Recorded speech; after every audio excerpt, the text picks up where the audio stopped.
네, 오늘도 여의도 최고의 정치 아웃사이더 세 분과 함께합니다. 김종혁 전 국민의힘 최고위원, 박원석 전 의원, 그리고 장성철 소장 나오셨습니다. 안녕하세요. 안녕하십니까. 네, 오늘 또 별일 있을까 싶었더니 큰일이 두 개나 있었습니다. 네, 하여튼 시사방송이 뭐 할까 걱정을 할 필요가 없는 것 같아요. 빵빵 이렇게 터지니까. 그래서 어느 걸 먼저 여당부터 먼저 가야겠죠, 아무래도. 네. 정청래 대표가 오늘 10시인가요? 갑자기 9시 50분인가 긴급 기자회견을 한다고 해서 뭐지? 라고 했더니 조국혁신당의 합당을 제안했습니다. 어제 조국 대표한테 공식적으로 이야기를 했다고 하고요. 전주에서 오늘 이제 최고위를 열었던 조국혁신당 같은 경우 당 내부의 절차에 따라서 논의를 하겠다라고 이야기를 했는데요. 진짜 많은 뜬금포를 받지만 이 시기에 이런 아무런 정지 작업이나 뜸 없이 이런 건 진짜 뭘까 싶은데 왜 이런 제안을 했을까부터 분석하는 게 맞는 것 같습니다. 박원석 의원님. 그게 그래서 여러 해석이 나오는 것 같아요. 그러니까 원론적으로 언젠가는 조국혁신당과 합당해야 된다. 이걸 부정하는 민주당 내부 기류는 별로 없는 것 같습니다. 네. 다만 사전에 정지 작업이나 공론화 없이 왜 지금 갑자기냐. 여기에 대해서 아예 공공연히 이현주 최고위원 같은 경우에는 당대표 개인의 어떻게 보면 이제 정치적 야심을 위해서 이렇게 사전에 당 내부 공유나 당원들의 의사와 무관하게 추진하는 거 옳지 않다 이렇게까지 썼어요. 네. 그러니까 결국 연임용 아니냐. 조국혁신당과의 합당이 그 차기 전당대회에서 정청래 대표에게 유리한 그런 환경이 될 수도 있고 또 이게 이제 정치적 성과로 포장될 수도 있고 그리고 다가오는 지방선거에서 호남에서의 분열 같은 걸 최소화시키면서 지방선거를 승리로 이끌 수 있는 그런 한 수 아니냐. 다만 당원 주권을 매우 강조했던 정청래 대표의 그동안의 이제 행보로 봤을 때 이게 과연 당원 주권에 부합하는 모습이냐. 사전에 아무런 물론 이제 원론적 공감대가 있다 하더라도 아무런 공론화 과정 없이 갑자기 당대표의 결단으로 제안했다라고 얘기하는 게 맞지 않는다. 그래서 문제 제기가 많아요. 지금 여러 민주당 의원들이 SNS나 이런 걸 통해서 문제 제기를 하고 있고 내부 진통이 상당히 있을 것 같다. 어찌됐건 간에 앞으로 이게 합당을 제안했을 뿐이지 실제 이게 추진 과정은 굉장히 복잡하잖아요. 네. 상호 실무 테이블도 구성해야 되고 또 거기서 합의를 해야 되고 각자 돌아가서 승인을 받아야 되고 원활하게 진행이 될까. 지금으로 봐서는 상당한 난관이 예상된다 이렇게 보입니다. 12년 전에 김한길, 안철수 두 분이 갑자기 합당 선언했을 때도 좀 느닷없긴 했었는데. 근데 그때는 총선을 앞두고 있었고. 그때 지방선거. 지방선거. 네, 비슷한 데자뷰가 느껴지기는 하는데요. 장 소장님. 잘 모르겠어요. 그러니까 정청래 대표는 자 우리가 윤석열 정권을 타도하고 탄핵시키는 데 힘을 합쳤으니 이제는 지방선거를 이기고 이재명 정권 성공을 위해서 힘을 합치자. 이게 이제 정청래 대표의 공식 워딩이잖아요. 네. 근데 우리가 이제 한꺼풀 뜯어봐야 될 거 아니겠습니까? 네. 결국에는 조국 대표에게 지방선거 때 광역단체장이나 아니면은 재보궐선거 지역 출마하는 곳 선물을 주고 8월 달에 전당대회 때 나를 전적으로 좀 도와라. 그러한 좀 생각과 판단이 있지 않았을까 그런 생각이 좀 듭니다. 근데 정청래 대표도 어쨌든 대권 주자로서 길이 가고 싶어 하는데 조국 대표도 어쨌든 당 지지율은 굉장히 낮지만 본인의 어쨌든 대선 주자의 경쟁력은 아직은 있는 편이잖아요. 위기감이 있는 것 같아요. 링 안으로 들어온 경쟁자를 링 안에 들어오는 것도 굉장히 큰 결단인데? 그건 나중 문제고 일단은 8월 달에 전당대회 때 당대표 연임하는 게 가장 큰 급선무다. 그래서 대의원하고 권리당원 1대1 이것도 지금 계속 추진한다고 그러고 여러 가지 자기세를 좀 불려나가서 대통령실에서 나를 견제해가지고 김민석 총리를 당대표 후보자로 내보내더라도 내가 그것을 방어하고 이겨낼 수 있는 세력을 만들어야 되겠다. 그런 차원이 아닐까라고 제 나름대로 좀 분석을 해봤습니다. 그러면 1인 1표가 안 되더라도 합당이니까 대의원 조국혁신당 몫이 또 생겨서 당대표 선거에 영향을 줄 수 있다. 이 계산까지 들어갔을 것이다. 그러니까 저희 추측이에요. 그거 아니면은 느닷없이 대통령실과 그렇게 긴밀한 협의 없이 최고위원들한테 20분 전에 통보하고 당원들에게 아무런 사전 언질 없이 저렇게 급작스럽게 추진한다라는 거는 이현주 의원이 얘기했던 것처럼 본인의 정치적인 야심과 목표를 달성하기 위해서 느닷없는 저런 제안을 한 것이 아닌가 그런 생각이 듭니다. 네, 김종혁 최고는 어떻게 보십니까? 그 요즘 있잖아요. 여야 할 것 없이 계엄령 선언하듯이 무슨 결정을 내리는 게 너무 일상화되는 것 같아요. 예를 들면 뭐 새벽 1시 반에 보도자료 한 장 띡 보내갖고 그래서 전직 당대표 제명하는가 하면 뒤끝 장렬. 이것도 너무 이상한 게 네. 아니 우리가 생각하는 합당이라면 양당 대표가 나와서 서로 기자들한테 우리가 이러이러한 이유로 합당을 하기로 했습니다. 그리고 뭐 앞으로 어떻게 해나가겠습니다. 이렇게 얘기를 하고 기자들 질문도 받고 이러는 거 아니에요?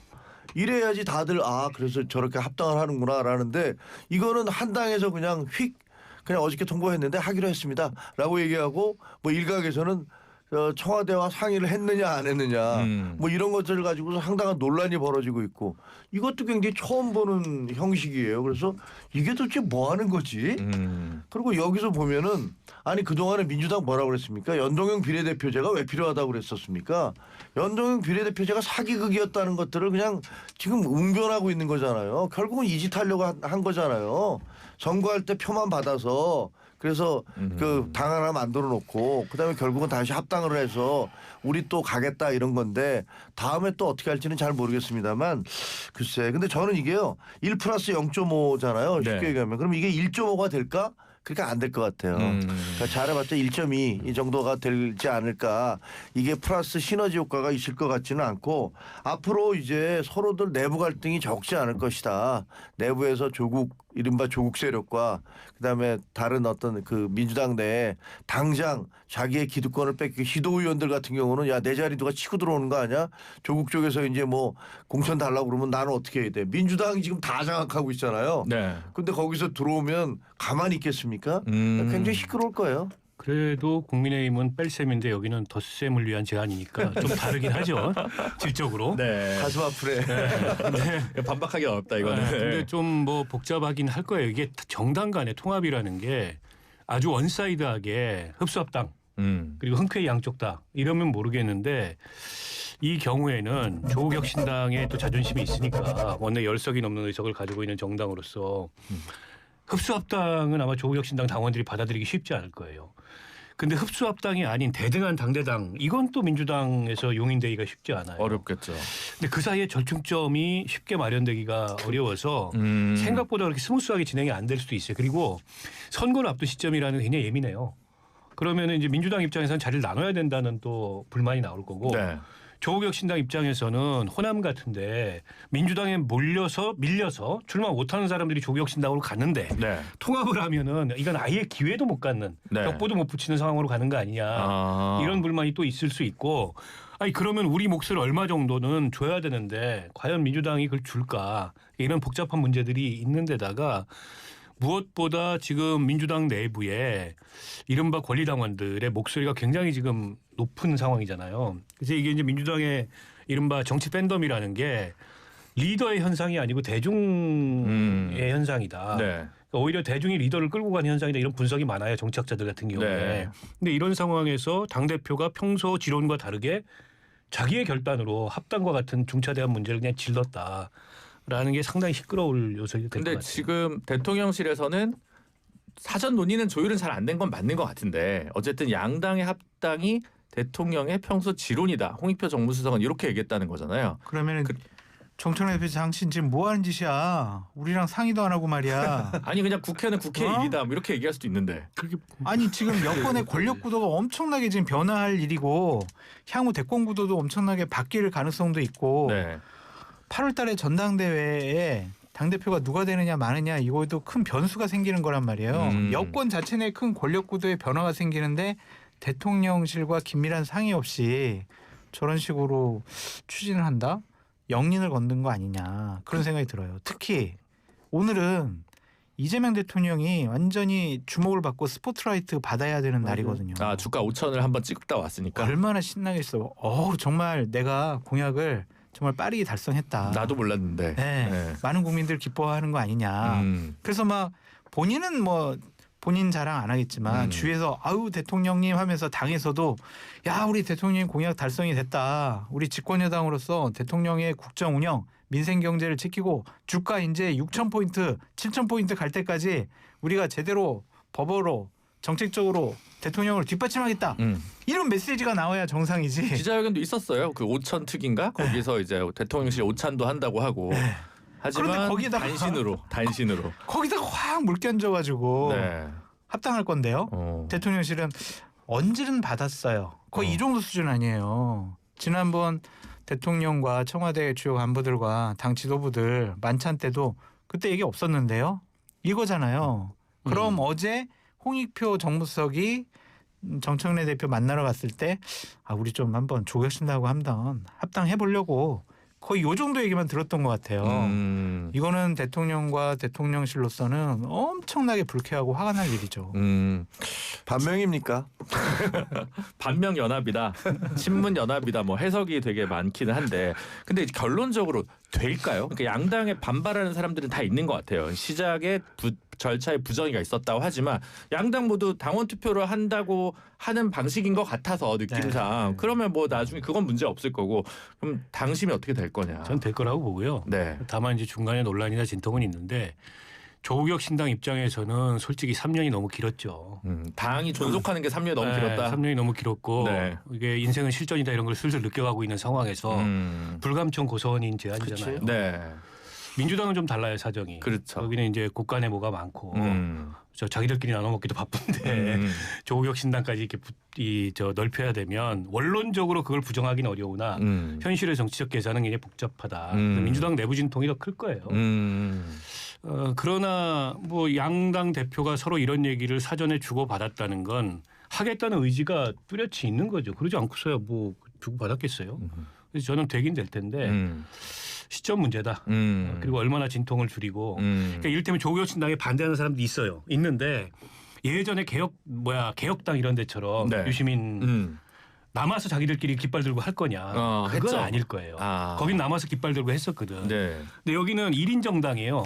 조국이 없으면 성립이 안 되는 정당이야. 그렇죠. 근데 조국 대표가 몰고 들어가면 나머지 뭐 최악의 경우엔 떨고 간다 이렇게 하고 갈 텐데 나머지가 깃발 들고 뭐 정당을 어떻게 해요. 그러니까 가는 거죠 그냥. 가는 거다. 무조건 된다. 어떻게 보십니까?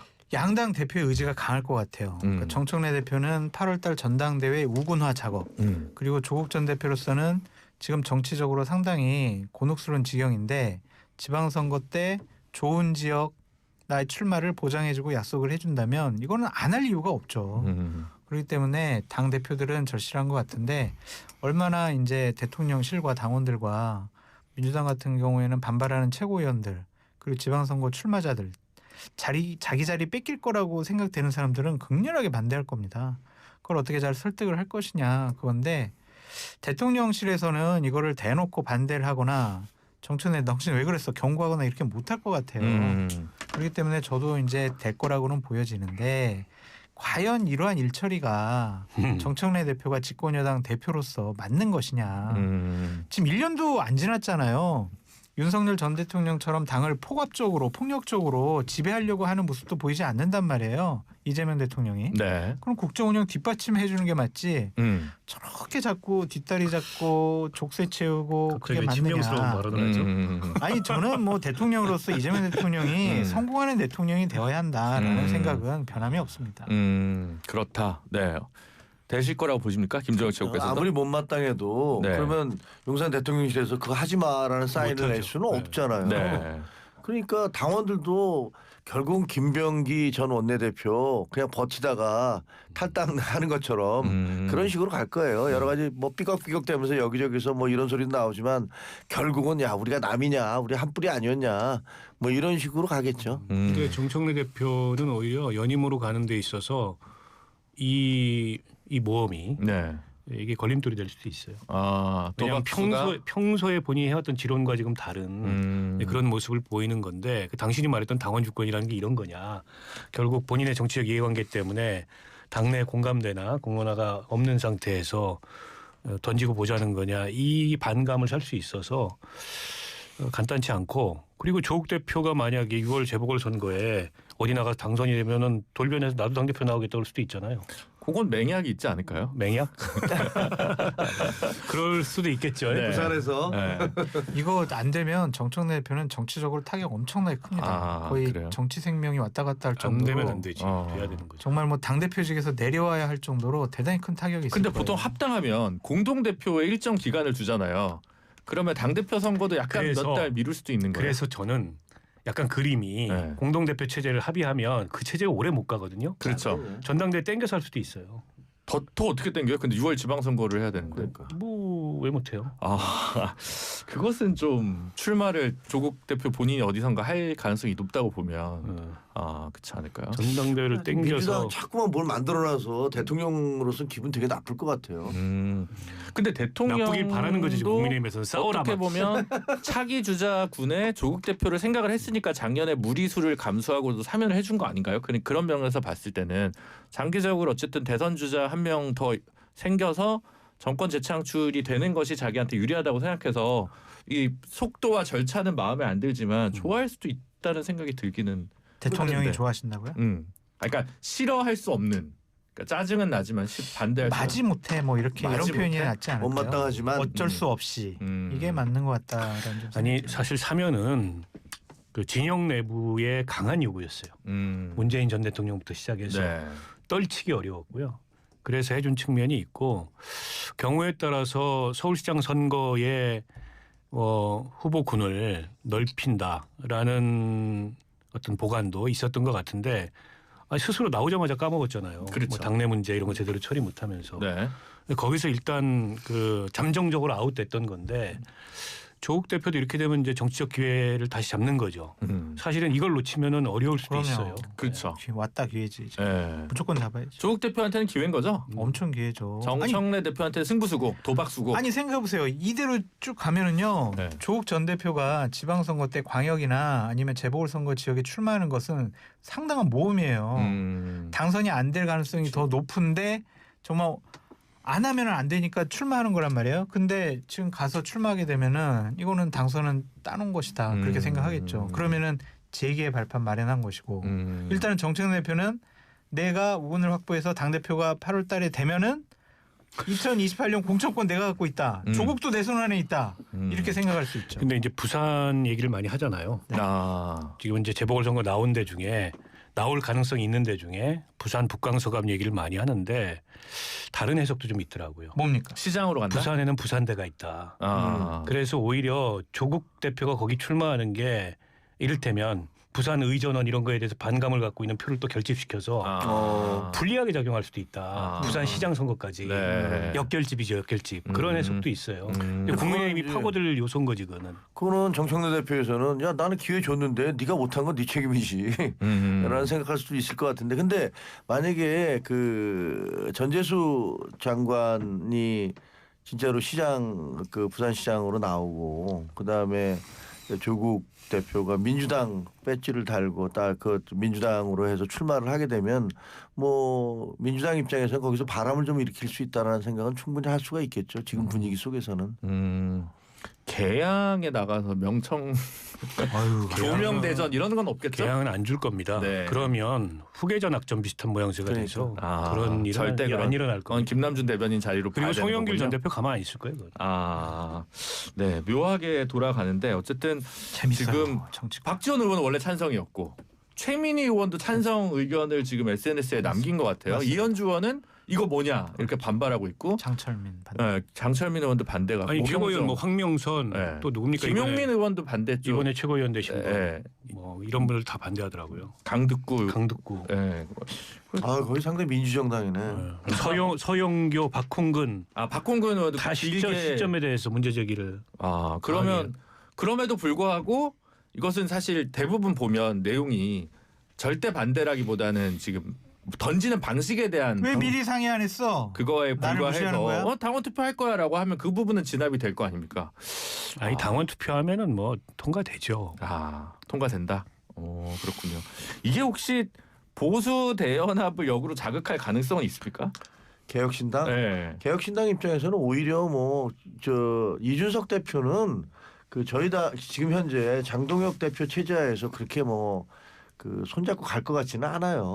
어떻게 보면 이번에 이제 찾아간 거는 그렇게 찾아감으로써 아, 저 사람 좀 괜찮네라는 이미지를 그 싸가지가 없다라는 얘기를 계속 들었잖아요. 네. 그러니까 그런 부분들의 이미지를 좀 희석을 시키면서 오히려 이번 기회에 지방선거가 개혁신당에게 좋은 기회다라고 생각할 것 같아요. 왜냐하면 뭐 국민의힘이 장동혁 대표의 리더십이 어떻게 보면 상당히 좀 시들시들하잖아요. 그리고 걱정이 되게 많아요. 그러니까 그 보수적인 사람 중에서 아유 나 진짜 저 당은 싫은데 어쩔 수 없다. 그럼 개혁신당이라도 찍어야겠다라는 생각을 하는 사람들이 나타날 수가 있으니까 후보를 누구를 내세우느냐에 따라서 또 좀 분위기가 달라질 수도 있어서 아마 좀 그 같이 무슨 연대하지는 않을 것 같아요. 나오지 않을 것이다. 오히려. 네. 그렇게 보시죠, 장 소장님도. 아까 연락을 해봤어요. 아, 누구랑? 그래서 지금 이준석 대표랑 네. 지금 뭐 장동혁 대표랑 윤호기인 세력 아니냐. 같이 이렇게 함께하는 모습 당신 이미지에 안 좋지 않냐. 그렇게 얘기를 했더니 아무것도 안 한다고. 여기까지가 끝인가 보. 이제 나는 돌아가겠소 이럴 그렇게 거군요. 얘기를 하더라고요. 아, 선거연대 이런 거는 없는 것 같아요. 선거연대도 없다? 아니 선거연대가 아니라 합당은 없다. 합당은 없다. 합당은 없는 당연히 것 같고 없다. 선거연대도 하기가 쉽지 않죠. 쉽지 않죠. 네, 쉽지 않아요? 선거연대도 그냥 이 특검 아니, 공조. 그러니까 선거연대가 왜 어려운지 말씀을 드리면 정당 간의 선거연대가 가장 쉬운 건 대선입니다. 네. 후보가 그렇지. 한 명이기 때문에 네, 맞아요. 이게 정치적 결단을 하면 되는 거예요. 그 다음으로 선거연대가 가능한 거는 이제 총선이에요. 그거는 이제 일종의 정당 간에 이 유불리를 따져가지고 부분적으로 연대할 수가 있어. 선거연대가 죽었다 깨도 안 되는 게 지방선거예요. 거기는 지역의 소맹주들이 다 있어가지고 거기들이 공천권 행사하고 거기들이 자기 마음대로 하는데 중앙당이 컨트롤이 안 돼요. 근데다가 후보가 너무 많아. 그리고 너무 복잡해요. 그러니까 광역단체 정도에서나 일부 해볼 텐데. 그러니까 광역단체장 단일화해주고 비례는 우리 찍어라 이런 정도 신호. 그거 쉽지 않아요. 아. 체격 그거 차이가 통제가 너무 나죠. 됩니까? 네. 거의 쉽지 않아요. 그래요. 알겠습니다. 오, 지금 접속들 많이들 해주셨는데 유튜브로요. 좋아요 좀 눌러주시고 저희는 광고 듣고 2부에서 이야기 이어가도록 하겠습니다. 잠시만요. 춤과 노래를 즐기